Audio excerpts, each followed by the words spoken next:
Hi, everybody. Welcome to Kindred Skulls. I'm Matt Freese. I'm here with my co host, Nick Olson. Nick, how are you doing today? Good. We got a new quarterback of the future for the Vikings, at least somebody who we hope is the quarterback of the future.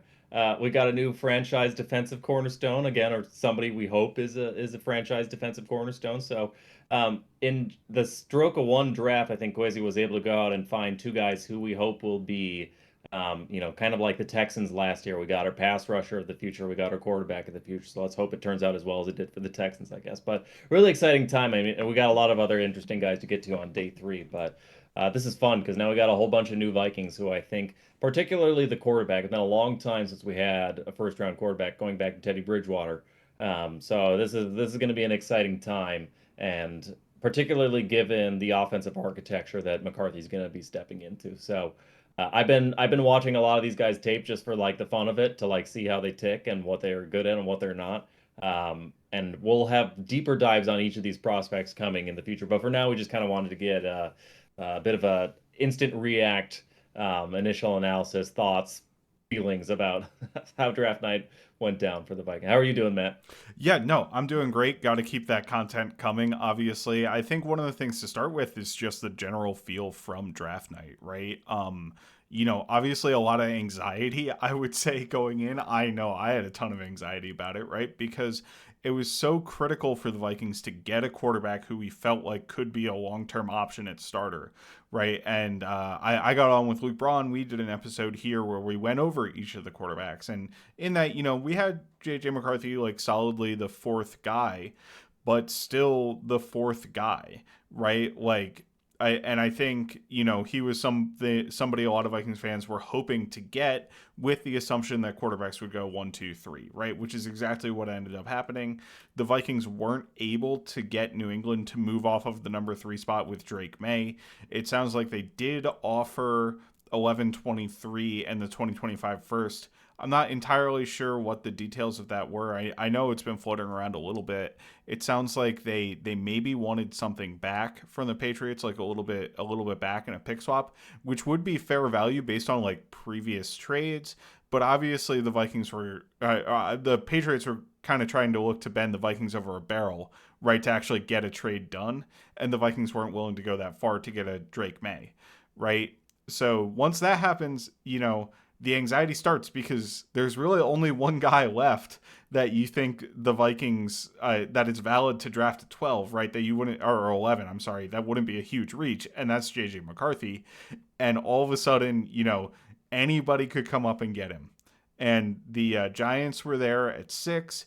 On the clock didn't take him. That was really the hurdle where I started feeling good about the Vikings getting JJ McCarthy.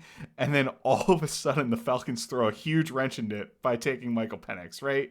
Which works out, I think, that the Vikings, and it sounds like the Vikings have said they preferred McCarthy over Penix. Like, that's the intel that's come out of the Vikings draft room. Obviously, they're going to say that they preferred McCarthy, right? But like the No, but intel, but Pelissero yeah, Pelissero reported that, and he's as yeah, good as a reporter as any, as far as I'm concerned. So exactly. Like if Pelissero or Schefter or Rappaport are willing to put their name to it, or Garofalo or somebody like that are willing to put their name to it in terms of the Vikings had McCarthy above Penix, I fully believe it. So they didn't get sniped there. They got their guy, and they ended up spending a lot less than we talked about, kind of in order to be able to do that, right? We were thinking, oh, 11-23 at 2025 first, right? That's what everybody was talking about, the Vikings having to trade to get the fourth quarterback in the draft, right? Fortunately, well, they got the fifth quarterback in the draft, right? Because Penix unexpectedly went in front of him, but they were able to get him by moving up to 10. And, maybe they didn't need to move up to 10 because obviously the Jets weren't taking a quarterback. There was some smoke. Uh, like Sean Payton's come out and said basically he baited the Vikings into trading up.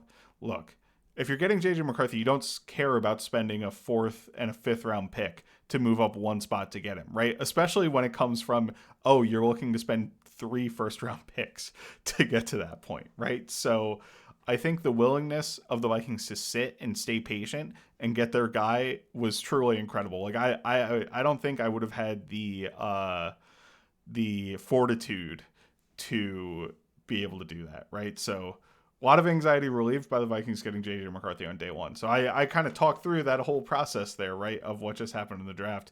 Any more thoughts on JJ McCarthy? Like, I know, like, and look, the Vikings lost value in the trade up, and we'll talk about the trade up for Dallas Turner too. They lost value there, right, from an analytical perspective. But at the end of the day, from the McCarthy perspective, I don't think anybody's complaining about that loss of value for getting a quarterback.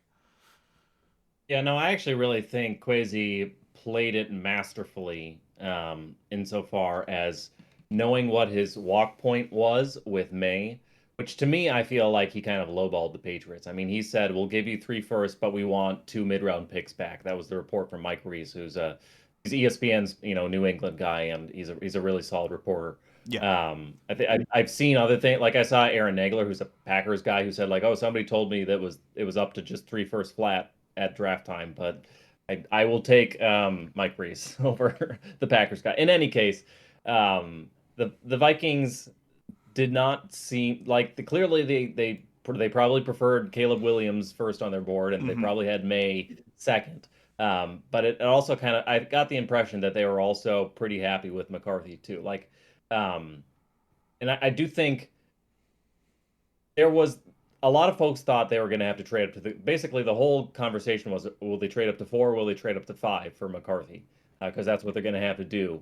And there was a lot of smoke from the Giants about would the Giants take a quarterback, and the Giants were reported to be very interested in McCarthy. Would somebody else jump up to leapfrog them? The Vikings did their due diligence, were able to wait it out, and by doing so, were able to preserve basically their 2024 first round pick, which is huge. And they were also able to preserve their 23rd pick in this draft, which they were able to use to move up to go get Dallas Turner too. So I think, we'll get into some of these trade downs, but like they traded two day three picks, a late fourth and a late fifth, to move up one spot for McCarthy and get their quarterback and make sure that the Broncos and the Raiders didn't snipe him. I'm completely fine with that trade up. I'm not going to worry about losing a late fourth and a late fifth. It would have been cool to get McCarthy to slide all the way to 11, but like I would have really sucked to have to trade, two plus first round picks to move up for McCarthy. So I was excited for Drake May because that was there was a lot of consensus that he's one of the top guys in the draft. But from the couple games of McCarthy that I watched before the draft, I actually really liked him. Me personally, I had similar-ish grades between May and McCarthy, and I could flip-flop depending on whether you go for the raw, natural, the build, the arm talent. McCarthy's a little bit smaller, doesn't have the natural sort of you wouldn't ever get a Josh Allen comparison the way that Drake May does. But like McCarthy is a really good quarterback, and the thing I see most when I watch his tape is it's so easy to see him transitioning into the Vikings offense based on what he was doing and doing very well in Harbaugh's offense at Michigan. So yeah, I'm really happy about how the Vikings played the QB carousel in this draft. I feel like they came away with a really good guy who's got a potential to be a really. It's interesting. He's QB5 in this draft class, but I also feel like he has an insanely high ceiling because he's got a huge arm and he's like really. He might be I think he's the fastest quarterback in this draft class, which sounds kind of insane when you remember the Jaden Daniels, but I think in a foot race, McCarthy would win. So, yeah, he's a very high upside quarterback. So I'm really excited to see him in this offense. Well, I don't know. Apparently, JJ McCarthy might not win a foot race against Michael Penix, given what Penix did at his pro day. But it's also entirely different on tape from what you see with JJ McCarthy versus Penix. Like, McCarthy uses his mobility in his game, right? Like, that's an asset towards his game. And he's obviously not a Lamar Jackson as a runner, or a Kyler Murray as a runner, or Justin Fields as a runner, right? But he is a capable quarterback, moving in the pocket, and has some speed. Like he's not a mediocre runner. He's a solid runner, right? He's a little bit above average in that regard, I would say. It's certainly a change from Kirk, who is the pocket statue of pocket statues, right? He's kind of your statuesque quarterback who doesn't really have that mobility to his game.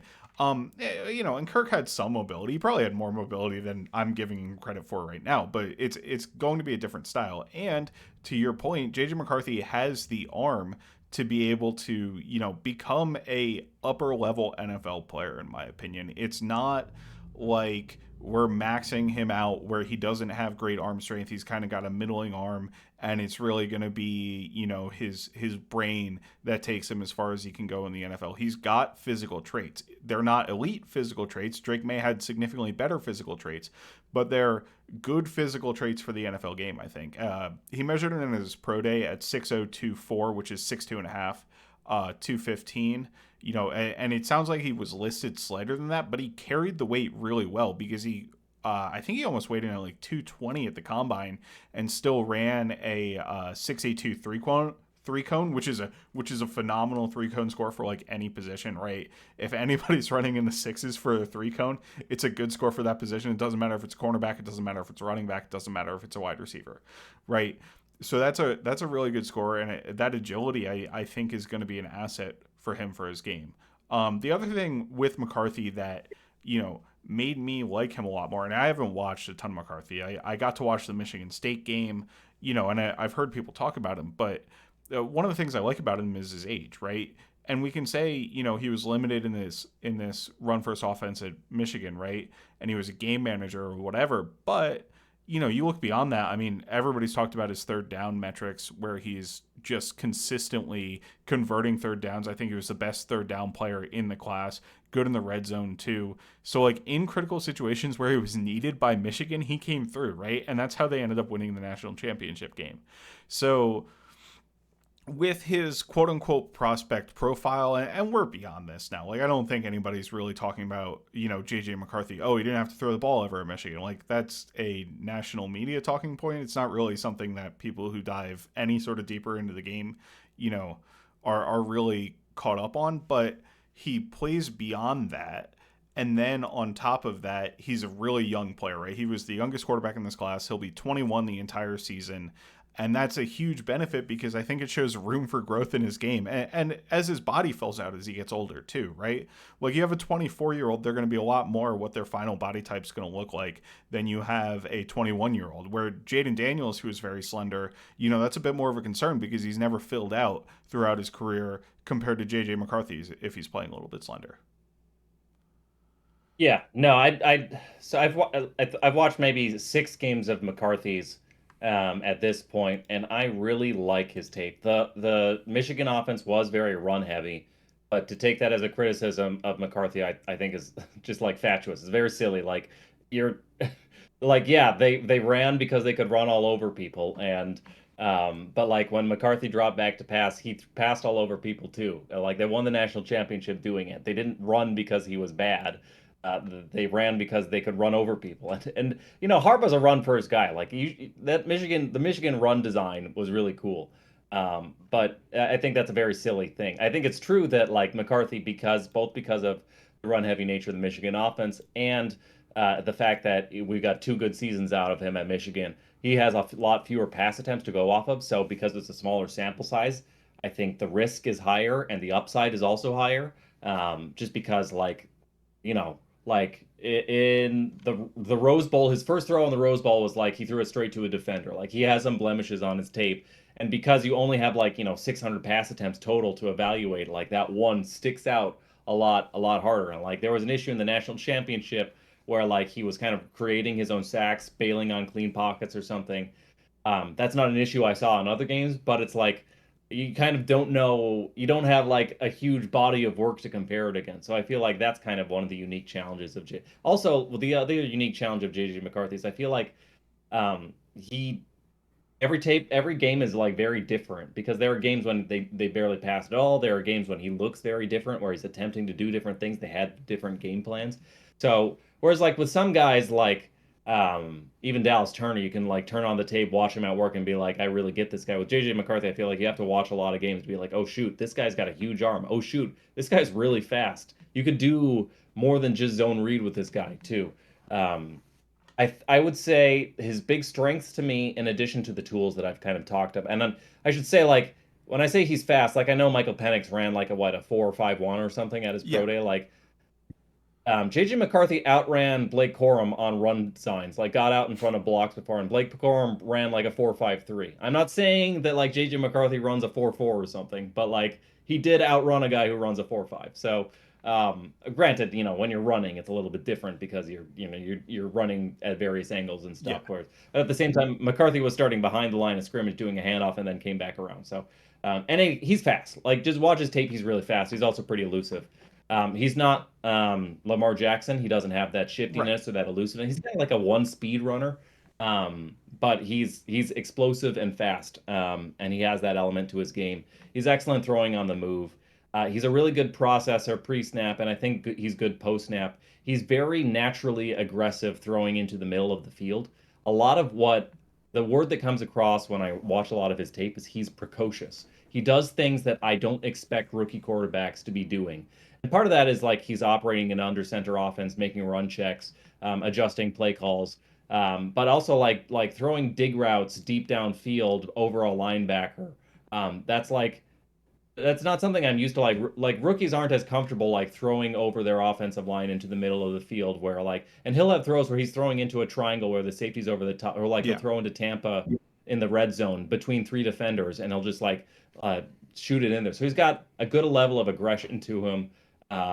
And I feel like his pocket presence, despite what I just said about the national championship, is generally pretty good. He has a good sense of like when his pass rush is coming around from the edge, he'll step up in the pocket. He keeps his eyes up under pressure, which is really important. He's always looking to make a throw rather than make a play with his legs. But at the same time, he is very capable of making a play with his legs when he has to scramble or when he has to buy time. And he's very good at buying time. There's a lot of good things about him. I'm excited to like watch more tape, and I'm sure we'll have like the JJ McCarthy episode. So this isn't meant to be my full thoughts on JJ McCarthy, but having watched a lot of his tape, I see a lot of upside. I see a few things he has to clean up. I think the biggest thing is probably I know I mentioned his pocket presence in the national championship, and I mentioned some interceptable throws. He makes mistakes, but I think the easiest thing to clean up is his footwork, where and this is something the QB school has pointed out before, but like he keeps a wide base. I think it's Hmm. a little too wide, and it saps him a little bit of his power because he sets his feet so far apart, and it doesn't allow him to transfer all his power through his hips. The other thing is he kind of has a tendency to do a heel click, which he likes his tap his feet together when he's getting set to throw, not in his drop back, but when he's like getting set to throw. And so it's just a little bit of wasted movement, and that can cause him to be late with his throws, or it can cause him to like um, add additional hitch before his throw, so it can throw off the timing of some concepts, affect his accuracy. I also think he doesn't always point his lead foot at his target. I Yeah. mean, that's something that a lot of college quarterbacks need to work on. So kind of like minor footwork thingies that I think will be. I would put those in the category of like, here's a coaching point. Probably should be pretty easily ironed out. If it's an ingrained habit, maybe it takes a little bit longer. But these are pretty fixable things. It's not like arm strength where like you kind of have it or you don't. He has it. So there's some things to like be concerned about, but overall, I think he's a really high upside prospect. I think he's going to fit really well with transitioning from a play action heavy Hmm. Michigan offense that really married the run with the pass to the Kevin O'Connell offenses trying to do the same.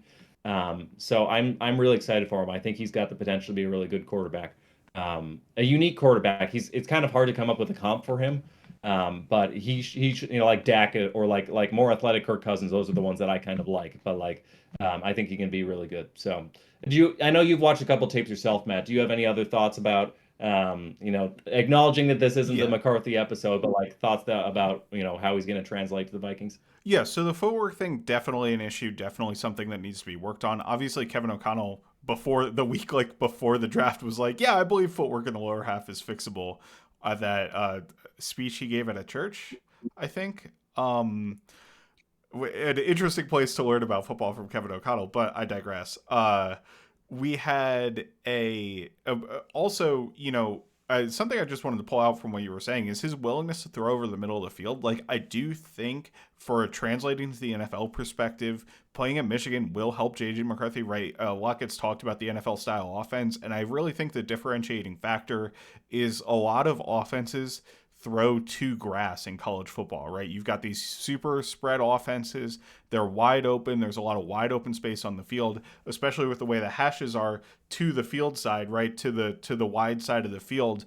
There's so much space typically that you can throw to grass a lot of times. JJ McCarthy is throwing into a lot tighter windows because he plays in a lot more condensed run heavy offense, right? And there are benefits to running the ball in terms of throwing, but I do think you see more NFL windows from him. than that. So I'll wrap it up with that. I really need to dig into the tape and kind of chart it out to get my full feelings on it. But just preliminarily, I pretty much agree with what you're saying. In terms of a player comp, like Brock Purdy, I don't think is a perfect comp, but I do think he's a little bit of that. Plays on schedule, is in a similar offense, but has more creation ability and more quickness than you'd expect from a player with his profile. And by that I mean, just stereotyping white players, right? Like stereotyping white quarterbacks. Like let's be honest, that's kind of what it is, right?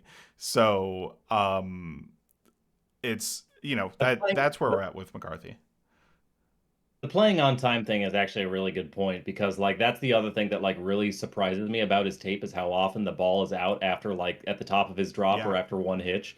That's not something I tend to see in college quarterbacks. Like a lot of the even like the Caleb Williams stuff is like this is a really impressive highlight. It also happens 5 seconds after the snap after he's made two guys miss. To me, that's not an NFL throw. And It's all really cool highlight, but it's not like a translatable NFL skill, really, unless you're like, Mahomes or something. But like for most NFL snaps, the ball's got to be out under 3 seconds or else you're getting sacked. And there's so many plays where McCarthy, like, yeah. he takes an under center rep, he does a 5-step drop. By the way, I criticize his footwork, but there's a lot of good stuff about his footwork too. So I feel like he's going to easily transition to, the pro style Kevin O'Connell offense. But anyway, talking about how he just has such a great precocious sense of rhythm. Like he's Hmm. in rhythm on his throws. He marries his footwork with each of the route concepts and is able to get the ball out on time and trust what he sees and get rid of the ball fast. And that to me that's really impressive because I feel like so many college quarterbacks are like, it's like Madden. They'll take the ball back and they'll look around and it'll be like 3 4 seconds and maybe they'll create. But like people go crazy for those highlights. But to me, the most translatable skill is can you get the ball out on time, deciphering what's going on within 3 seconds? And play after play, when McCarthy's asked to pass, he actually goes ahead and does that. And that to me, that's like I'm not used to seeing that. Like we didn't see that from Mullins last year. We didn't see that from Dobbs last year. That was something that like really differentiated how good Kirk was from the guys who replaced Kirk. And JJ McCarthy is a lot closer to the Kirk. He's not Kirk Cousins. He doesn't process quite that well. I mean, Kirk's what, a 10-year vet, so he's Yeah. not going to be on that level. He's just a rookie. But like for a college quarterback to be able to like get the ball out at the top of his drop or after a hitch so consistently, it's just like, wow, who is this kid? How is he like? How is he able to see things so quickly and do full field reads and find the third guy in the backside and get the ball to him like that efficiently? It's just really impressive stuff that I don't tend to see from college quarterbacks. Yeah, and a lot of college quarterbacks, like, it's not necessarily a knock against them because they're not asked to do it, but it is a good thing when you are capable of doing it and when you do show that, right? So it's a positive for JJ McCarthy. It's not necessarily a knock on other guys, but it's great to see from the player that the Vikings are adding, right? So let's Yeah. flip it over to Dallas Turner here. Obviously, one of the biggest things that's been made of the Dallas Turner pick, other than, people talking about the Vikings getting a steal in terms of everybody was expecting them to go 8 to the Falcons, when that turned out to be Penix, right? Who we already mentioned, is the trades the Vikings ended up making to get Dallas Turner, and I kind of look at them a little bit differently, right? So the Vikings obviously traded up to 23 pre-draft, and I think that was with the full intent of packaging the ammo to move up for a quarterback, right? And I think you kind of have to evaluate it through the lens of, okay, the Vikings really plan to move up to 23 to get that quarterback. But once they were there at 23, right, they ended up getting the quarterback that they wanted and the only realistic quarterback that they wanted, right? Like Drake May, as much as they probably wanted him, was not a realistic option because the Patriots wanted to take him. If the team wanted to take a quarterback, we talked about this before the draft, you don't have a shot, right? If the team who's picking there wants the quarterback, you can't trade up with them because they'll just take the quarterback. No trade will move them off the spot. So they got the quarterback that they wanted, who was their only, possible option, right? Then they didn't have to spend 23 to do that. I think, like, the thing is, everybody before the draft, like, it was very rare that you would see a mock draft that comes out with the Vikings getting JJ McCarthy at 11 and you'd immediately dismiss that, right?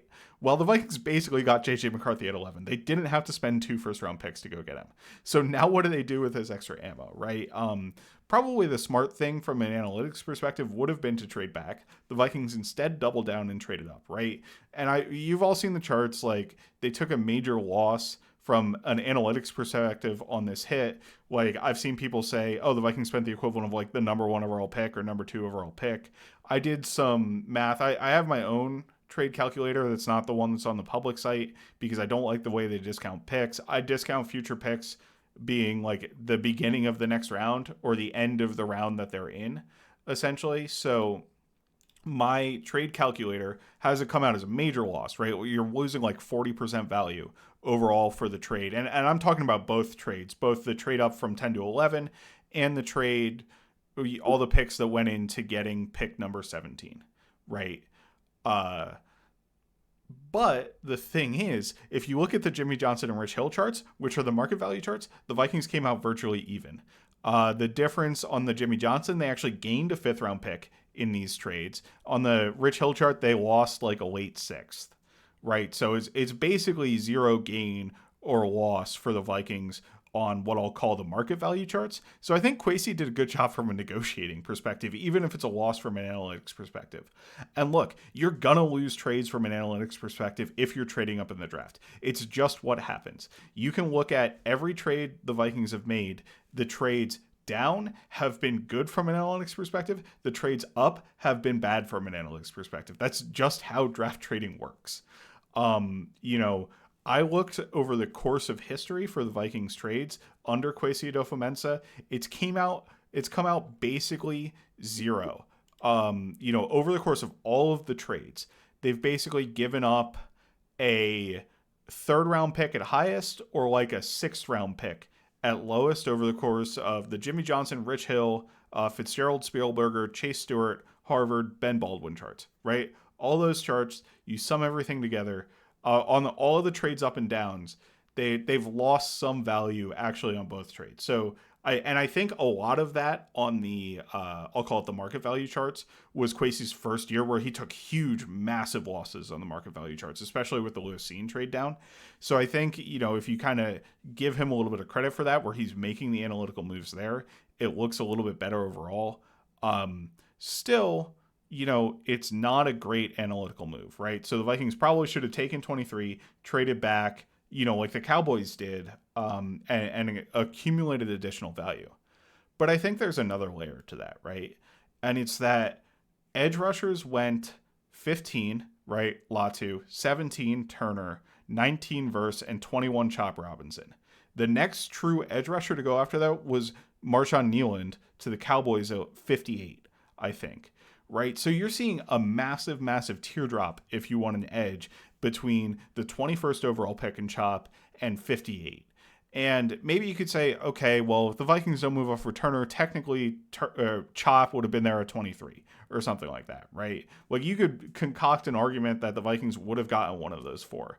But given that all four of those players went before the 23rd overall pick, I think there does make sense to like see a teardrop, right, in the player position that you need, and it's a critical position, right? Edge is one of the most more important positions, and make a move to get a player at that position when you think there's a massive, massive drop off for the rest of the draft if you're not able to get the guy.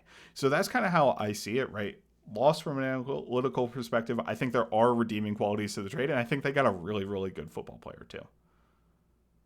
Yeah, I'll just pull out a couple things, give a few thoughts, and then we can actually dive into the player. Yeah. I agree with the analytics folks that this was a mistake. If it were me, I would have taken Johnny Newton or Quinney and or the cornerback, the Bama quarterback, or whoever, and you know, had a chance to maybe pick up a guard or somebody else later on in the draft, or even traded back from 23. At the same time, though, like Dallas Turner was a consensus top 10 prospect. And in most drafts might even be a top 5 prospect. This was just a very top heavy draft with, you know, Caleb Williams, Drake May, and Jaden Daniels. So, not to mention three of the best wide receiver prospects since, you know, Julio or since Jamar Chase. So look, Latu was the first defensive player to go at 14 overall or 15 overall. That's like never happened, never even come close to happening that the first 14 players were offensive players. And Dallas Turner's like a really good. I think part of the reason he dropped is because he's a 3-4 outside linebacker, and there aren't many teams who need like a 240-pound pass rusher, who like that's a very specific role you have to fill. I mean, but this is the same thing that people said about Brian Burns, and this was the same thing that people said about like Von Miller's. Can he actually set the edge against the run? It turns out, like, yeah, they can because they're athletic freaks, but like so is Dallas Turner. But like just put a bit more of a gloss. Like, yes, it's a mistake to trade two twos, a three, a four, and then like two fives, and then an additional four all to move up for a defensive player. That's a little silly. That's a little crazy. I think you're losing so much draft capital, and there's such a chance that you missed out on a lot of good players in those later rounds by moving up for Turner. So there's a lot riding on Turner being successful. I do think, however, if you're going to trade up for a non-quarterback, it should be a defensive lineman. And I feel like one, that's because it's a premium position. And people say like, oh well, it doesn't matter if you trade up for a quarter. Like if we traded the exact same draft haul between you combine what we paid for trading up to 10, and you combine what we traded up for 17, and you just said that's what they paid to move up to 4. It would be like a little bit high, but like that would still be like a reasonable thing, and people would say, but nobody would be like, oh, they overpaid because you're getting a quarterback. Well, so my thought is they were kind of playing with house money after they got JJ McCarthy at 10. Yeah. That doesn't mean that it wasn't a mistake to like, lose all your house money, but like still like they were playing with house money after they got JJ McCarthy at 10 and waited that out. And I guess last thing I'll say is that I just feel like Turner is, for a defensive lineman, those not only is it a premium position where, like I say, a starting quarterback's worth $60 million a year, while a starting edge rusher, an Pro Bowl edge rusher, is worth like $35 million a year. So it's worth like half a quarterback or something. But at the same time, like, and you already pointed this out, but like you don't find people like Dallas Turner later on. You can find starting cornerbacks in round 3, round 4, round 5. You can find starting guards later on. You cannot find edge rushers of Dallas Turner's caliber or interior defensive lineman. Those are the two positions where you just don't find like name a good defensive lineman right now who's not a first rounder. Like there's probably Daniil a couple Hunter. examples that come. Daniil Hunter, like he's the one, and Max like Crosby too, but I Darius Smith, Max Crosby, but like they're kind of the exceptions that prove the rule because everybody else, like Myles Garrett, they uh, have to be absolute hyper athletes for them to be good, right? Daniil Hunter fits that bill. Max Crosby fits that bill. Josh Sweat from the Eagles fits that bill. He had huge injury concerns coming out of college. That's why he fell down. But like, they have to be incredible athletes, and nobody in this class, from a defensive end perspective, from an edge rusher perspective, was like that level of athlete, in my opinion. And the other thing is those guys I mentioned, super young players. Everybody in this class is old too. Like Dallas Turner was the second youngest edge player in that class, and I think that matters quite a bit. yeah, yeah. So all that to say, like, yeah, I think it's a mistake. At the same time, I think there's a lot of extenuating circumstances that makes me understand why they made the move, even if I think it was a mistake. And I do feel like there's an extent to which you can say, well, there's no replacing an edge defender who runs a 4.4 and has 35 almost inch arms and looks like Brian Burns.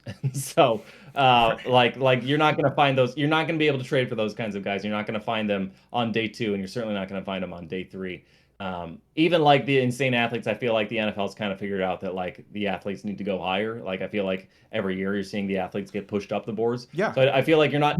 If Daniil Hunter were in this draft class, I feel like he would not have fallen to the end of the 3rd round anymore because people kind of figured this out. So, yeah, I kind of get. And like you said, like Chop Robinson went sooner than we expected.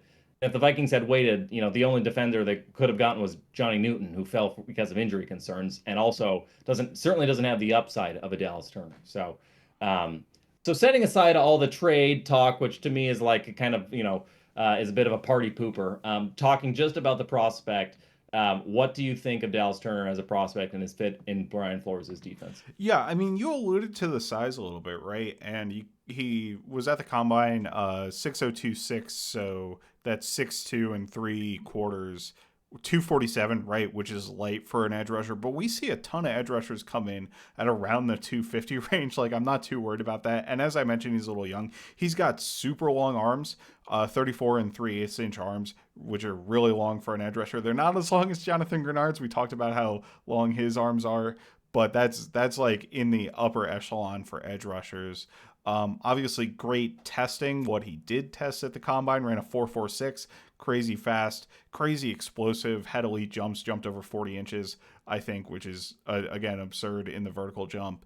Didn't do the agilities. Usually, when you don't do the agilities, is because your agility scores aren't great. So that's kind of a question there for me. I would have liked to see that because I love high level three cones in particular from edge rushers. But he is a very strong player against the run despite that size, right? And I think that's something that you just get with players coming out of Alabama is that like they focus on run defense first in that front. Like they are absolutely going to try to kill you against the run, right? Like they're going to try to beat tackles up in that defense. So love that from an attitude perspective from him, I think. And then as an edge rusher, like he's an explosive player off the edge, right? I mentioned the explosive numbers, but I think, and again, I haven't really watched a ton of him at all. I've seen isolated things here and there, but I don't know if he is a fully developed edge rusher. I think there's still work to do from an edge rush perspective in terms of the moves and that sort of thing. But he's not a Will Anderson coming out last year, right? Who, by the way, is like his best friend, right? Coming out of Alabama together. He called Will Anderson on the draft call last year. Will Anderson called him back this year. Like, great relationship there. Has the connection with Jonathan Grenard already. So I'm excited to get him in this defense. You mentioned the ability to drop back, which is critical in the Flores defense. It gives us a great rotation along the edge rush room, right? Where we had Grenard and we had, just blinked on his name, Van Ginkel for a second there. And that's like, okay, this is good, but I don't want these guys each playing like 900 snaps, right? I don't want a guy to have to play 1,000 snaps like Danielle Hunter did last year. Having three guys, you can get that rotation at like 700 snaps apiece, and then all the guys are fresh and good to go on third downs. And the Vikings really didn't have any depth behind that, so I think it's a really great move from that perspective. Huge position in need. Like you said, if they had stuck at 23, corner is also a huge position in need, so Terrion Arnold, somebody like that, probably makes more sense from the analytics perspective. But if you identify you need an edge rusher, you think Dallas Turner is the best player in the class, and you think there's a huge drop off where you can't get a guy who comes close to what he can do, and you want those rotational snaps, it makes all the sense in the world to move up to get him. Yeah. In terms of corner versus edge, one, I think edge is more valuable. Two, I feel like corners are hit or miss more in the first. Like, I think an edge rusher with Dallas Turner's athleticism, like they have very high upside and their floor, like for him, like the floor is like a Leonard Floyd type, like not, a world beater, but like still a good starter NFL caliber player. And like that's probably like you could comp him to Leonard Floyd as his floor and Brian Burns or maybe even Von Miller as his. Von Miller is probably going a little bit too far, but like it. I feel, and I also I already made this point, but just put a gloss on it. Like you can find starting corners pretty easily on day 2, sometimes even in day 3. You do not generally find starting edge rushers in the later days. But talking about Turner as a player, I think you pulled out a lot of the important stuff. Extremely gifted physically as a rusher, and it's immediately apparent on tape. He's one of the few rushers who is so explosive upfield that he has a good ghost move. I think that's part of why he gets comped to Brian Burns is because it's a similar technique where you kind of feint the shoulder and then you dip underneath and you basically just run right past. That's why it's called the ghost because you're like you just if you like can ghost people, you're a crazy athlete. Like you have to be a crazy athlete to be able to pull that off. Yeah, and it's one of his go-to moves. He also has a really good long arm where he's able to convert speed to power, and he can counter inside. He's got I would say he's not fully developed as a pass rusher, but he still has a very he's like a pitcher with 5 pitches or something. He's still working on them and tweaking them. There are times when he connects, he should be connecting with people's hands on his club moves or his SWAT moves, and instead he's connecting with shoulders or he's hitting them with his shoulder instead. So he can work on the hand fighting a little bit more, but he's got a very good versatile, he's got a spin move. I've seen him. He likes to do the rip around the edge, and he likes to counter inside and SWAT inside. So He's got a lot of different pass rush moves, and to me, that's the most exciting thing about him. I think he's going to be a good run defender, or maybe good is overselling it. But like I think as a rookie, he'll be like a solid run defender because what he lacks in size and weight at 245 pounds or whatever, for 247, he makes up for in explosiveness. Like force is mass times acceleration. What he Yeah. lacks in mass, he makes up for in acceleration. But as the pass rushing is the most exciting thing because, like you said, Saban's defense, everybody kind of has a very particular job and they read run first, and you don't get many opportunities to see Dallas Turner pin his ears back. But when you did, it was like real, it was like fireworks. So Turner was doing a lot of like apex stuff. He was, buzzing to the flat. He was carrying the two vertically, which is like it's cool that he can do all that stuff. But also, I can't wait to see this dude just pin his ear back and rush. So it was fun. Like apparently, like the first thing Brian Flores said, like when you get off the plane, what I want you to do is rush the passer. So I think we're going to see a lot of Dallas Turner. I think he starts over Van Ginkel. I'm interested to see if you agree with me there, but I think he's such a good prospect and his athleticism is so immediately translatable. And it's not like he's raw as a pass rusher. He's not a fully finished project there that I feel like you could get him out there very early. But I'm sure it's going to be a heavy snap rotation either way. But and actually, let me expand that to McCarthy as well. When do you think these first round rookies start? Do you think they rotate? Do you think Turner rotates? Do you think McCarthy waits till the bye week? How do you think they approach that? Yeah, so in terms of playing the majority of the snaps, I think Turner's going to be close. I think, almost immediately. I don't know. Start is a weird question, especially with the way it works for like defensive players, right? Or, non-quarterbacks, right? Or non-offensive linemen, players who don't play every single snap. Because if you put in a weird sub package on the first play of the game, technically it's not a start. If, Justin Jefferson's out of the game because you went into 23 personnel or something like that, right? But I think he's going to be competitive and play over 50% of the snaps, pretty much from Yeah. day one. And I think the run defense basis that we talked about, the ability to play run first, is a big part of the reason why. I don't know if he will get the first snap over Van Ginkel, but I expect on a lot of third downs or a lot of sub package situations for the Vikings to put all three of Grenard, Van Ginkel, and Turner on the field, or maybe even, on base downs have Van Ginkel in there and prefer Turner more on rush downs.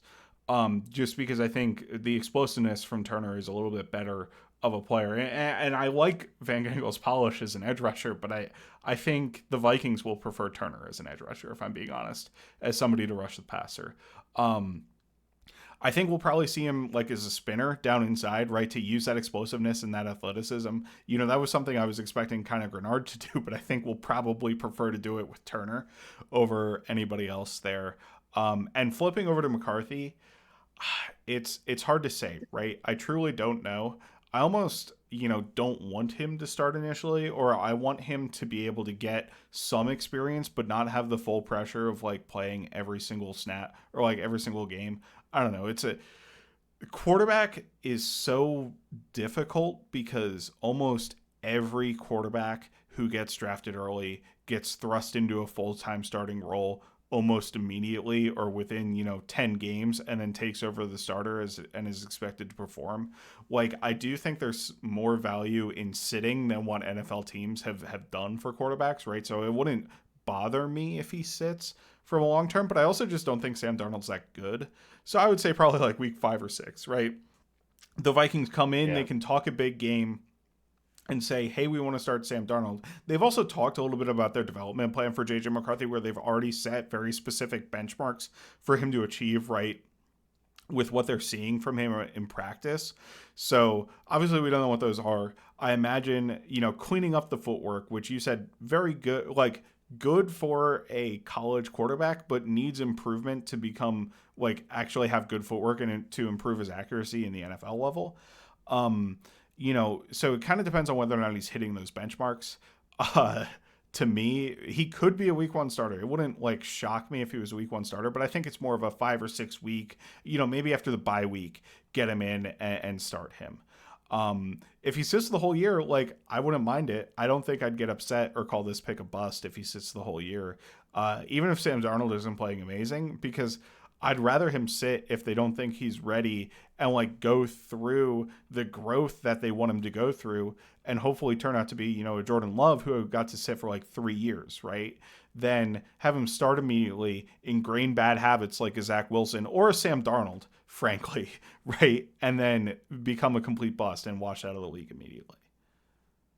Yeah, that's interesting. I actually think not confident, but I would guess he starts week one. And that's a combination of one, I think his tape it just looks so pro ready in Mm-hmm. so many ways. Like the timing, the rhythm, the aggression, the accuracy, the full field reads, a lot of the things that like it takes a long time for quarterbacks to adjust to in the NFL. It's like, well, yeah, you're doing like an air raid offense where things are like really simple, or you're throwing a lot of these. But he was like doing a lot of different full field reads, a lot of different concepts, and he was able to execute them at a very high level, like a very quickly efficient, on rhythm, in time throws.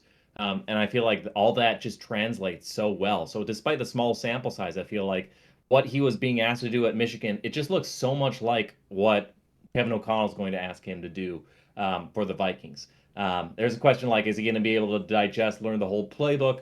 I mean, I don't know, but like everybody, the intangibles was always the thing that's like, you guys don't understand how special this kid is, how good he is on the whiteboard, like how much his teammates rave about him, blah, which is kind of like silly and BS, and like, how many people came to his birthday party from draft day. But like at the same time, like, I would Yeah. not bet on like knowledge of the playbook to be the reason why he doesn't start right away. And also, part of it is just um, I don't have like Sam Darnold is not a super high bar to clear. No. It's not like he's coming in and ups and unseating an entrenched veteran. It's not Michael Penix with Kirk Cousins. So I feel like the job is there for the taking, and I think McCarthy, he's nobody's going to be CJ Stroud other than CJ Stroud. You can't expect somebody to come in and just look immediately like a top tier quarterback. So he's going to have his rookie bumps, and like I said, there are things that he needs to work on, and there are things that he's good and not great at. So even if I'm not listing them on his weaknesses list, like there are things that need to be improved.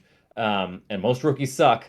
But at the same time, I feel like he has enough strengths just between his creativity, his arm strength, his speed, his processing, his footwork, his consistency, his ability to make full field reads quickly, or at least quickly for a rookie. I feel like all that translates into what should look like a pretty good rookie quarterback, and I feel like a pretty good rookie quarterback beats out Sam Darnold for the job. But who knows? They, like you said, they could set him all year. He just turned 21 in January, so like, it would not be that weird for. I almost feel like JJ McCarthy should have gone back for another year in college, because like he could have gone number one overall with another year of seasoning in Michigan. But I feel like he's got a good shot to start, and I feel similarly with Dallas Turner. Just to wrap up the conversation, I feel like he's capable of starting right away. But like you said, I think like the Texans last year, where they had a few different guys mixing in for 700 snaps. I feel like it'll be the same thing with Grenard and with Grenard, Van Ginkel, and Turner. Yeah, absolutely. And McCarthy, like I said, I think I did say this earlier, it would not shock me at all if he's a week one starter for the Minnesota Vikings, right? I'm mostly just hedging my bets because if you ask me right now, I think the Vikings probably want to give Sam Darnold a shot, right? Or like probably want to say, do the smart thing and let the rookie quarterback sit for a little bit just based on, you know, trying to stereotype the situation and probably put him in after the bye week or after Sam Darnold is, predictably bad. And then they can't really justify not going with JJ McCarthy anymore. So I don't know. We'll see. Why don't we flip it over? Obviously, we spent a ton of time on the first two picks from the Vikings draft. Based on the chances of success, I think that's the smart thing. Based on the level of investment, those are the two most important players. Neither of us have really watched a ton of these other guys, so we're going to give some basic information, and we will be back later with profiles. Try to do every single guy that they have. So the fourth round pick, the one with the best shot, especially of all these guys, because everybody else is sixth round or later, was Khyree Jackson, a cornerback out of Oregon. No day three draft trades for the Vikings, which was kind of interesting, right? But they ended up drafting Jackson, who's a much older prospect. He'll be 25 when the season starts. That's because he bounced around a ton in college. He was a non-qualifier coming out of high school, so he ended up going the JUCO route. ended up quitting football. Really interesting story. I did watch his interview, which is on Vikings.com, right, with the Vikings local reporters. He was working at a grocery store, and wasn't like employee of the month or whatever, not thinking about playing football at all. When he got a call from a community college guy, asked him to come up and play football. He went there, it rekindled his love for the game, I guess, and it eventually ended up being a 4-star JUCO recruit and a transfer to Alabama. He didn't get a ton of playing time at Alabama. Got suspended a couple times for football reasons. It seemed like, right. So there's maybe a work ethic concern or something like that. Maybe a bit of a personality concern there. I don't really know. There are no details on that, so it's kind of an open question. I'm sure scouts know more. But he transferred to Oregon for his final season. Was a starting outside corner. Got playing time and had great ball production, a ton of interceptions. I mean, he's a massive corner, right? He's 6'3" and 3/4, right? Almost 6'4", 194, or he weighed in at 205 at the pro day or something like that, with 32 and 3/4 inch arms, which are really long for a corner as well. So he's huge frame. And that's really impressive. Press man outside corner.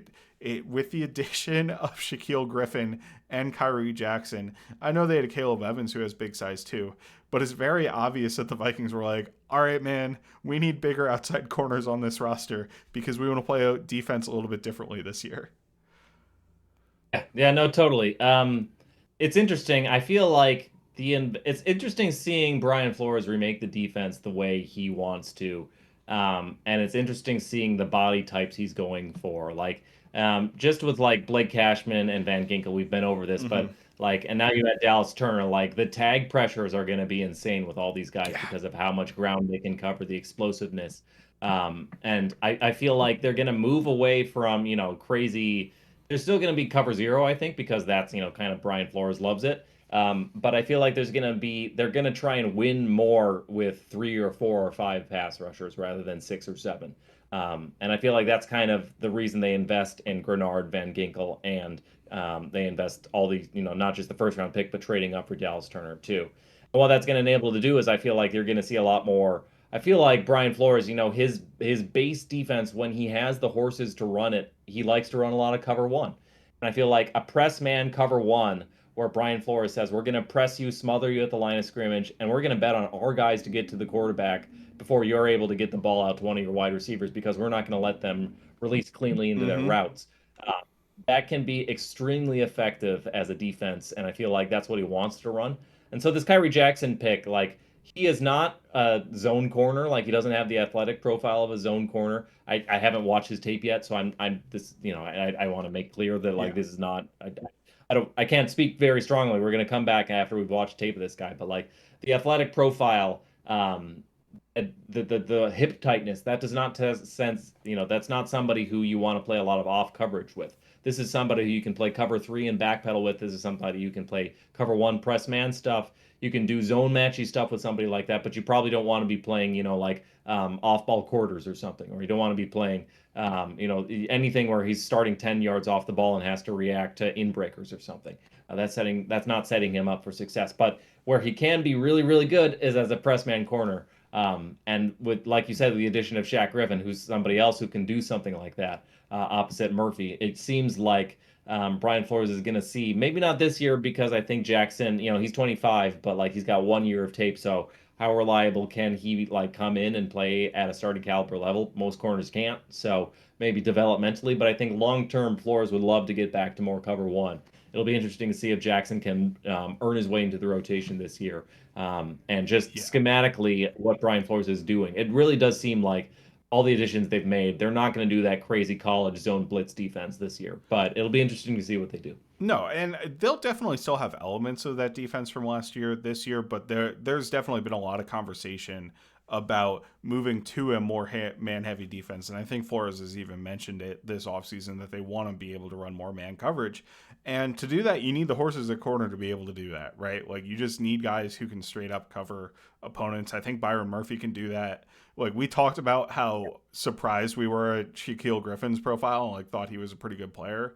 And trying to add more bodies to that mix is the way to do it. Like you said, Jackson's kind of an interesting case because he's 25, but he's raw because he hasn't played a lot of football in his college career, despite being there forever, just based on his path.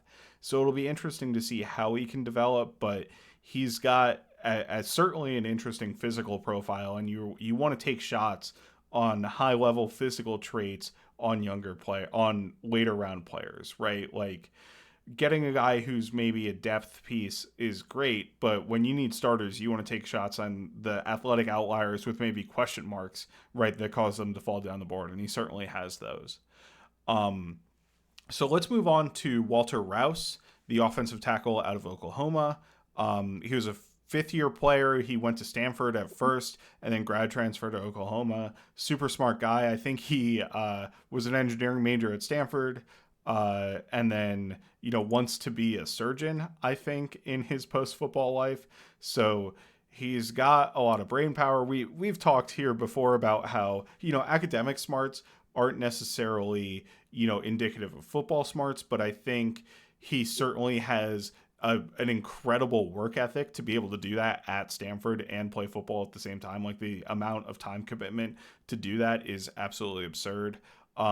He played basketball quite a bit growing up, and another really interesting point I think is almost all of these guys were multi-sport athletes. Turner was a basketball player. JJ McCarthy was a hockey player early on in high school. Rouse was a basketball player. I think Khyree Jackson was a basketball player as well. Will Reichard, who we'll get to, was a soccer player, obviously, right, being a kicker. But and Levi Drake Rodriguez, their seventh round pick, played basketball in college at the NAIA level at the same time as playing football, right? So like multi-sport athletes, which I think is actually huge for players in terms of their development. I think being a one sport athlete really can kind of limit your track of development from an early age. And I don't have like experience with that. That's just based on my understanding of people who do have experience with that talking about it, but I think it matters. Rouse has a huge frame. He's 6'0", 5'6", so 6'5" and 3/4, 313 pounds, 35 and an eighth inch arms, right? Really massive arms. Put up pretty good jump numbers for offensive tackles. Poor agility, not great speed. So, he's not a phenomenal athlete, but to me, it seems like he profiles, and again, I haven't watched him. It seems like he has profiles as a guy who has good play strength. Just from I've gotten a ton of this information, by the way. I should shout it out from The Beast by Dan Brugler at the Athletic. You get it with an Athletic subscription. That's where all the measurements and like testing data and stuff are coming from. But mostly he's probably a backup player, and that's what you're expecting from a 6th-round draft pick. The Vikings need a long-term swing tackle, right? They have David Quessenberry, who's like in his mid-30s at this point, who's projected to be their swing tackle this year. They don't have a starting left guard besides maybe Blake Brandel, so we thought Blake Brandel was like also tackle depth, but if he's starting a left guard, then he's not going to be tackle depth, right? So, I think this profiles as a guy who you can maybe get to be an Oli Udo type or like a Vidarian, what maybe we wanted Vidarian Lowe to turn out as. And I think that's really all you can ask for with this level of pick.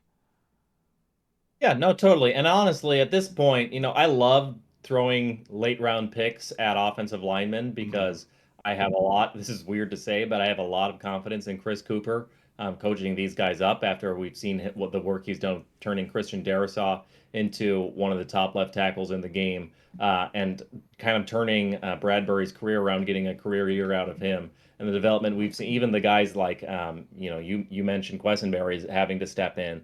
Yeah. But Blake Brandel stepping in, all the backups have stepped in really well too. So he certainly looks the part as like a big, long, like really long-armed tackle. It sounds like, and again, I haven't watched his tape, so I don't want to like, say too much about it before I do, but it sounds like he doesn't have the natural athleticism to necessarily, as a tackle, you worry about does he have enough length to compensate for the fact that he maybe doesn't get a lot of depth necessarily quickly enough or redirect as easily if he's got some hip tightness. You question, he's what 5 years starting at left tackle. Can he kick inside to guard? Well, I don't know. Can he pull? Can he move in space?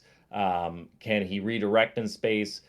These when I dive into his tape, it'll be interesting to see this stuff. But certainly, just from the physical profile and from the perspective of giving Cooper something to work with. I think it's an intriguing pick. But yeah, I think you probably think about this guy as a practice squad guy or maybe a swing tackle call up, which is helpful, especially if they're thinking of Blake Brandel as the new left guard, which honestly at this point sounds like they might be because he's a great sixth offensive lineman, but that also means he's probably a good fifth offensive lineman too. Yeah. And at that point you need a new swing offensive lineman, and Quessenberry is probably close to retirement. So we'll see what happens there, but yeah, it will be interesting to see his tape and see where I feel like he might ultimately find his home if he pans out on the offensive line.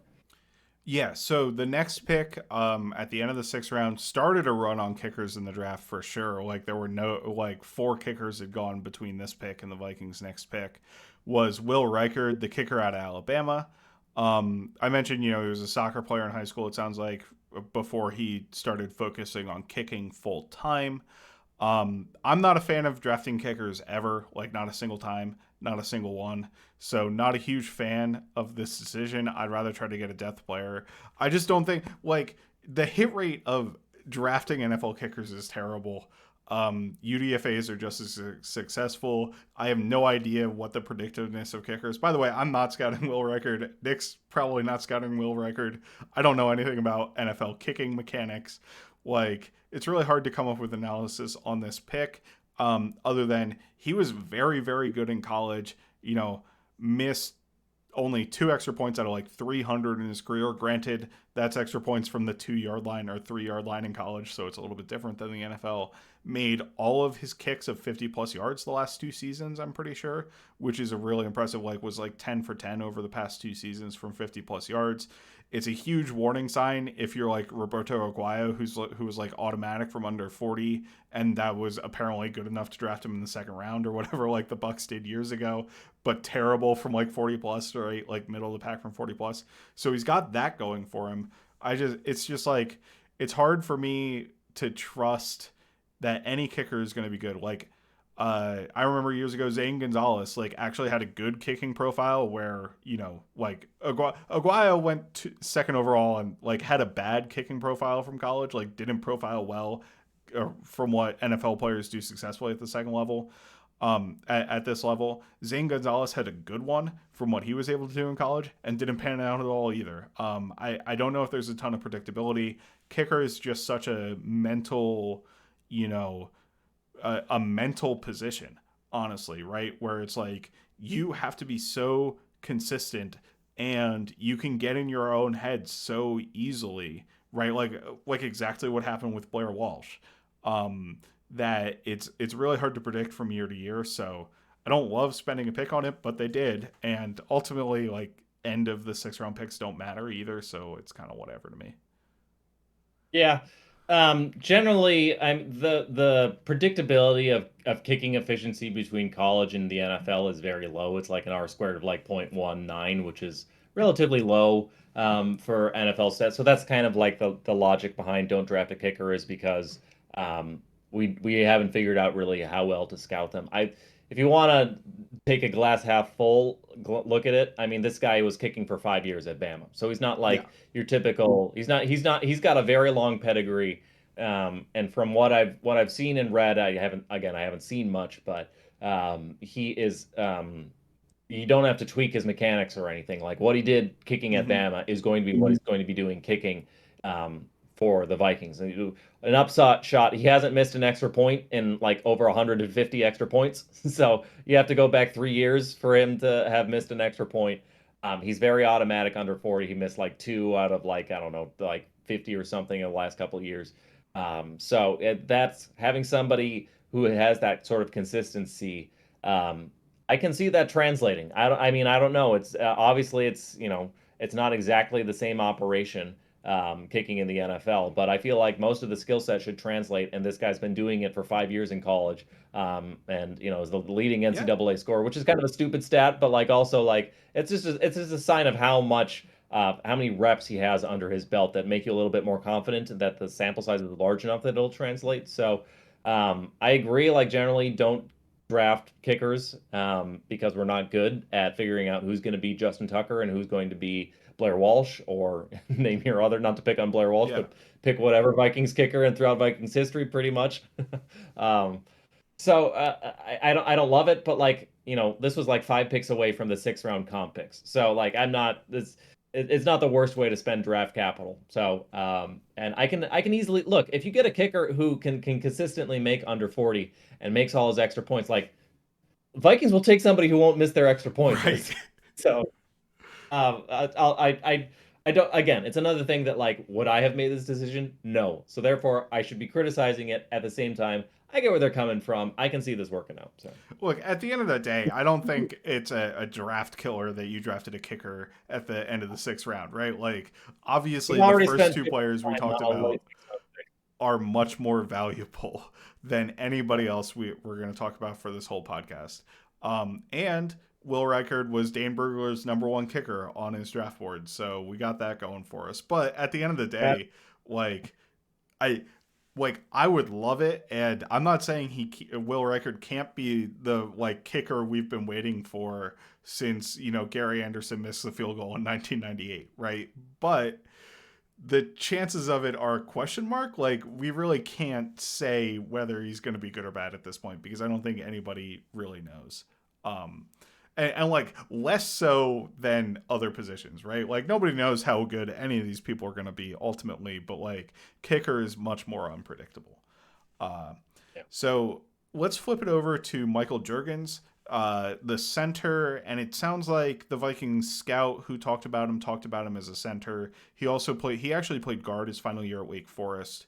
Um, he started at center for pretty much his whole career, and then the last year he moved to guard because they had just the positional need, getting the 5 best guys on the field, moved him there. Um, I've mentioned Dane Brugler's beast. Jurgens was one of the players without a priority free agent grade, so he didn't really have a huge scouting report on him, and I haven't gotten the chance to even get his tape yet, so I haven't had the opportunity to watch him at all. But he was Dane's center 19.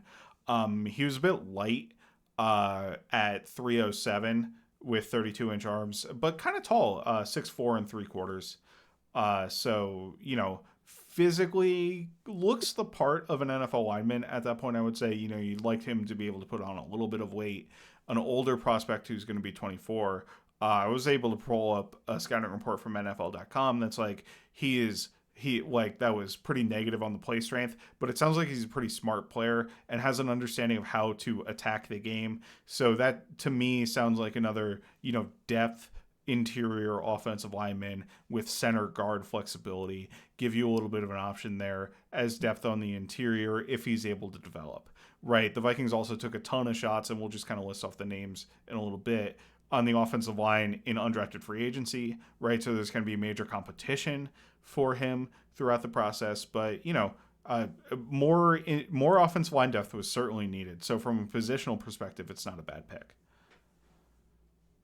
This one, it does. I couldn't find somebody with a draftable grade on him. Not that I look very Yeah. deep. So, but I mean, it's like it's a late 7th rounder. So, Cooper must see something in him, and I will defer to Cooper on him. He's certainly not who I would have drafted, but like I have not done the work to know, player 300 on the big board. So, I will look into his tape and see if I think he's a long-term center. Could this be a Bradbury replacement? Could this be interior offensive line depth? This is probably somebody who's a practice squad guy, and you see if you can coach him up into somebody. But I'll be interested to see what I see from his tape when I finally get to watching him. Don't have a lot to add, I guess. Yeah, so the last player the Vikings drafted, probably one of the most interested, besides McCarthy and Turner, the most interesting in my opinion draft pick, the most electric draft pick when I watched these guys intro interviews, was Levi Drake Rodriguez, who was an interior defensive lineman out of Texas A&M Commerce, which is a small school. They are D1, but they just very recently became D1 in Texas, right? One of the Texas A&M branch universities. The last player to be drafted from TAMU Commerce was Antonio Wilson, actually by the Vikings in the year 2000 in the 4th round. Before that, you had to go back to the 80s, right? So it's not a school with a ton of football output in terms of the draft picks. Drake Rodriguez was very highly graded by PFF. Like they had him graded greatly as a pass rusher, even though he didn't have a ton of production there. So it's kind of interesting. He started out as at an NAIA school, which is like the lowest level of college football, below D3 even, um, and played football and basketball there. But from a size perspective, he's only 6'2", and he was able to bulk up to 300 pounds. I think he started playing on the edge and then moved into the interior. A lot of what you see from him in terms of scouting reports and that sort of thing is about his quickness. It's also interesting, like The Athletic did a profile on him. They called him Player X heading into the draft as somebody who is like a very little known player who they expected to get drafted. So there's a little before and after about Player X on The Athletic as well. But, super fun backstory.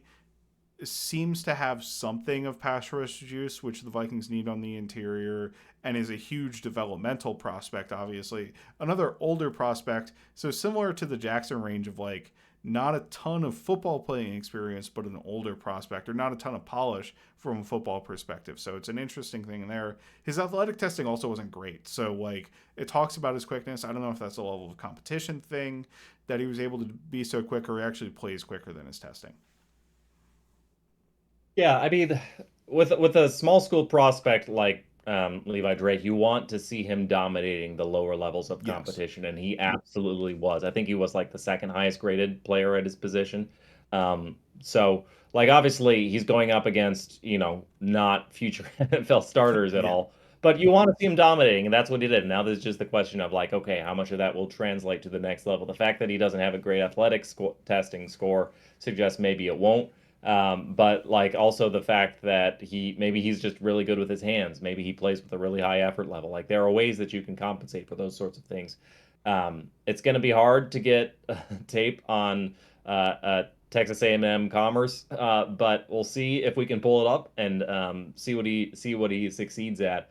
The exciting thing about him is the Vikings interior defensive line group right now is just so wide open that you could see Mm-hmm. somebody like this sneaking onto the roster because maybe he's got a pass rush bag, and right now we kind of don't have anybody who does. So it'll be interesting to see what becomes with this guy. Obviously, but the two articles on the Athletic, one the prospect X, and two the reveal of that he was who he is. He's a really easy guy to root for. I mean, this is kind of a Cinderella story to the NFL, so you really want to see him have a lot of success. Hopefully, they can coach him up into doing something because if he can dominate lower levels of competition, hopefully he can translate some of that into the NFL. That said, he's a seventh round rookie, so he's kind of got a lot of work to do. So hopefully we can get something out of him. Yeah, absolutely. And I think that's a good point, right? Like the Vikings going into this draft, one of the things I thought they needed heavily was interior pass rush, right? I think they're fine from a run defense perspective on the interior, but it sounds like he's a quality pass rusher, or was able to be a quality pass rusher at the level of competition he was at. So we'll see if that's able to translate a little bit to the NFL level, because I really think they need it there. They have added a bunch of guys, right? But it's kind of a wide open competition based on they haven't really invested significantly in anybody at that position. So, I wanted an interior defensive pass rush, and I think we got that. Um, so if we move on a little bit, I'm just going to go through the UDFA list that the Vikings had, and then we'll kind of get back to a little bit of highlights on some of the players that I was able to pull up. Edge Gabriel Murphy from UCLA is probably the highlight of the class to me. Then Dwight McGlothern, who's a cornerback from Arkansas. Owen Porter, an edge from Marshall. Bo Richter, an edge from Air Force. Ty James from Mercer, a wide receiver. Doug Nestor from West Virginia, an offensive lineman. Taki Taimani, a nose tackle and interior defensive lineman from Oregon, more of a run stop type player. Dallas Gant from Toledo, who's a linebacker, off ball linebacker. Tight end Tyler Knox from South Carolina. Devron Harbor, another receiver from Mercer. So they got both Ty James and Harbor from Mercer, teammates. I don't know if there was some sort of connection there. KJ Cloyd, a linebacker from Miami, off ball. Donovan Manuel from FIU, another off ball linebacker. Tyler Manoa from Arizona, defensive tackle. Jay Sean Jones from Maryland, wide receiver. Jeremy Flax from Kentucky, offensive line. These last two are also on offensive line. Spencer Rowland from UNC. Matt Cindric from Cal. So that's 17 guys, right? I just ripped through them really quickly in terms of the names. Gabriel Murphy, I watched like one game of Leatu Latu, and Gabriel Murphy flashed is like pretty okay in that game. So I'm a little bit interested to dig a little bit deeper into him and see what he has as an edge rusher. Dwight McGlothern was the single highest graded cornerback in coverage in 2023 per PFF. I looked it up before this. Heard he was a really highly graded PFF guy. I think he was 2 overall for corners and the highest in coverage. And he seems like he has a pretty big frame too. So it's not like a Duke Shelley situation where he's super undersized or something like that. So I'll definitely have to dig into that a little bit to see why he went undrafted, right? And then Bo Richter from Air Force was somebody who stood out. Obviously, a service academy guy. Don't know what his size would be, but he had the 5th highest pass rush grade in 2023 among edge rushers, and then the 2nd highest pass rush win rate among edge rushers. So, like, really, really productive edge rusher. Obviously, a different situation for a player coming out of Air Force. And then James Mercer, I guess, was 8th. Or, I'm sorry, Ty James from Mercer was graded 8th among all receivers in PFF. Again, haven't watched any of these guys. Haven't even looked up measurables on any of these guys. So kind of interesting. I'll be interested to go through them a little bit as we go on. Maybe get to watch some tape, especially on Gabriel Murphy and Dwight McGlothern. But any thoughts on these guys, Nick? Yeah, this is another really successful UDFA crop. I mean, if you just look at the consensus board, it's interesting. The Vikings on day 3 don't seem to draft with the consensus board in mind. They kind of have their guys that they want on the roster. But then with the UDFAs, they go out and they scoop up consensus Mm-hmm. prospects. I think Gabe Murphy and Dwight McGlothern are both. It's interesting because I feel like Gabe Murphy is like a discount Dallas Turner and Dwight McGlothern is like a discount Khyree Jackson, and that Gabe Murphy is a very physically gifted athlete who could be successful, I think, as a pass rusher. You probably don't want him as a base down player based on his struggles against the run. Apparently, he's not quite as good as Dallas Turner at converting speed to power and converting that. He's another tweener, and that's probably why he fell. Is one, he's a tweener, so many teams say like, what am I going to do with a guy who can't defend the Mm-hmm. run and is 240 pounds, and so I can only rush him from a wide 9? Like that's not how we set up our rush lanes. So that's probably, I mean, but he was, I mean, Brugler had what, a 4th round draft grade on him. So Yeah. that's a coup. But as a purely rotational pass rusher, that's pretty exciting. The other thing you got to mention, he's got really like ridiculously short arms, like 30 inches. So he's not long arming people out there probably. Like we've seen rushers have a lot of success despite not necessarily having that. It's one tool that you don't have as a pass rusher, but there's a lot of other moves that you can do that do not require you beating the tackle to the punch. And the reason I compare McGlothern to Khyree Jackson, another big, not necessarily an elite athlete, but able to use his size as a cornerback to sort of stick to the wide receivers and anticipate their routes. So it'll be interesting to see if either of those guys can crack the roster this year. We can't expect an Ivan Pace or an Adam Thielen every year, but I do feel like Mm-hmm. with this crop of players, the Vikings have set themselves up to be in a position where they can find guys, and they're finding guys who they have. They're finding values like these tweeners that other teams can't use, the Ivan Paces, the Gabe Murphys. But they're also finding those guys and being able to put them into a situation where, okay, Gabe Murphy, you're a wide 9 pass rusher. Well, guess what? Brian Flores has a place for you doing exactly that, Yeah. like 200 snaps a year or something. So that's what's fun about this draft. These UDFAs is like you can see the path forward. Like a lot of them won't make it, and maybe none of them will. But you can see the Vikings have a plan in place where it's not you don't have to stretch your imagination too far to see them having some success. No, that's actually a really good point. Like the way the Vikings play defense, they have a lot of unique, specific roles that are kind of them, right? Like every defensive coordinator will talk about wanting to, match their scheme to their players, right? Like it's, a buzzword from the defensive side. Like we're going to put guys in position to succeed, right? The Vikings have a lot of roles for a lot of weird players that can put them in positions to succeed where they wouldn't be able to in other defenses.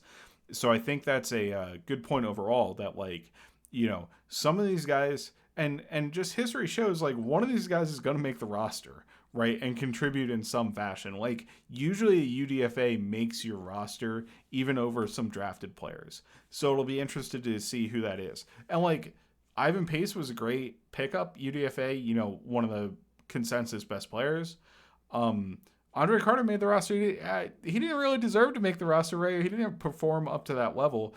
So, you know, maybe one of these guys we haven't talked about really shows out and makes that up, right? Like nobody was talking about Adam Thielen coming out in 2012, right? Because he wasn't even an initial UDFA. He was a tryout guy.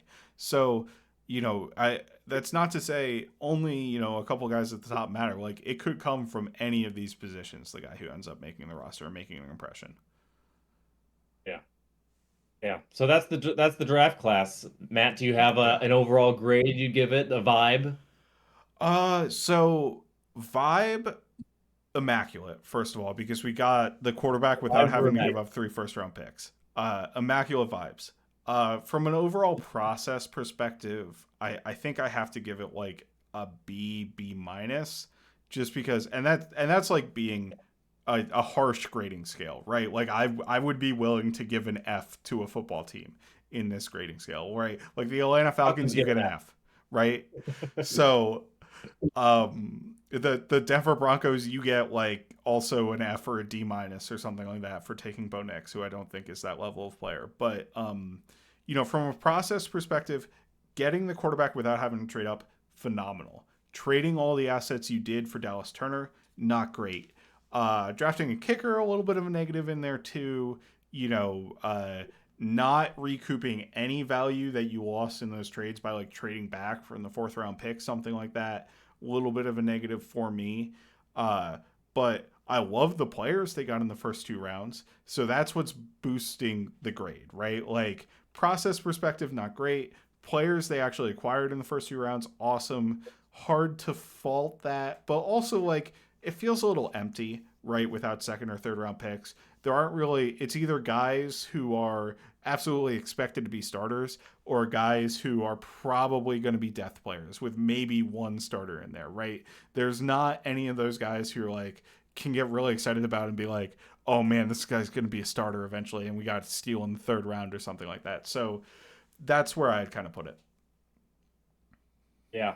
Yeah, definitely got to ding them on the process, especially. I mean, the Dallas Turner is the giant black eye, and Yeah. the trade up is the black eye in the draft class. I'm willing to offset that because of their discipline in waiting for McCarthy. I think they whatever draft capital they lost moving up for Dallas Turner, they kind of compensated for by only having to move up to 10 for McCarthy rather than 4 or 5. Um, and then on the guys they were able to get, I mean, I love that they were focused on premium positions. No Mm-hmm. team in the NFL focused on premium positions more than the Vikings did. They got a quarterback of the future. They got a number one pass rusher, which by a lot of metrics is the second most premium position. They got a cornerback, which is both a premium position if you talk to PFF and if you talk to some other people too, but also a position of pretty glaring need on the roster. And they got some other guys who, the interior defensive linemen who, could develop into something. So I loved the focus on premium positions. I think they got one of the biggest steals in the draft in Dallas Turner. Granted, they traded up for him, but I think like he was like the eighth guy or the ninth guy in the consensus board. They got him at 17. When you adjust for draft capital, that's a pretty huge coup.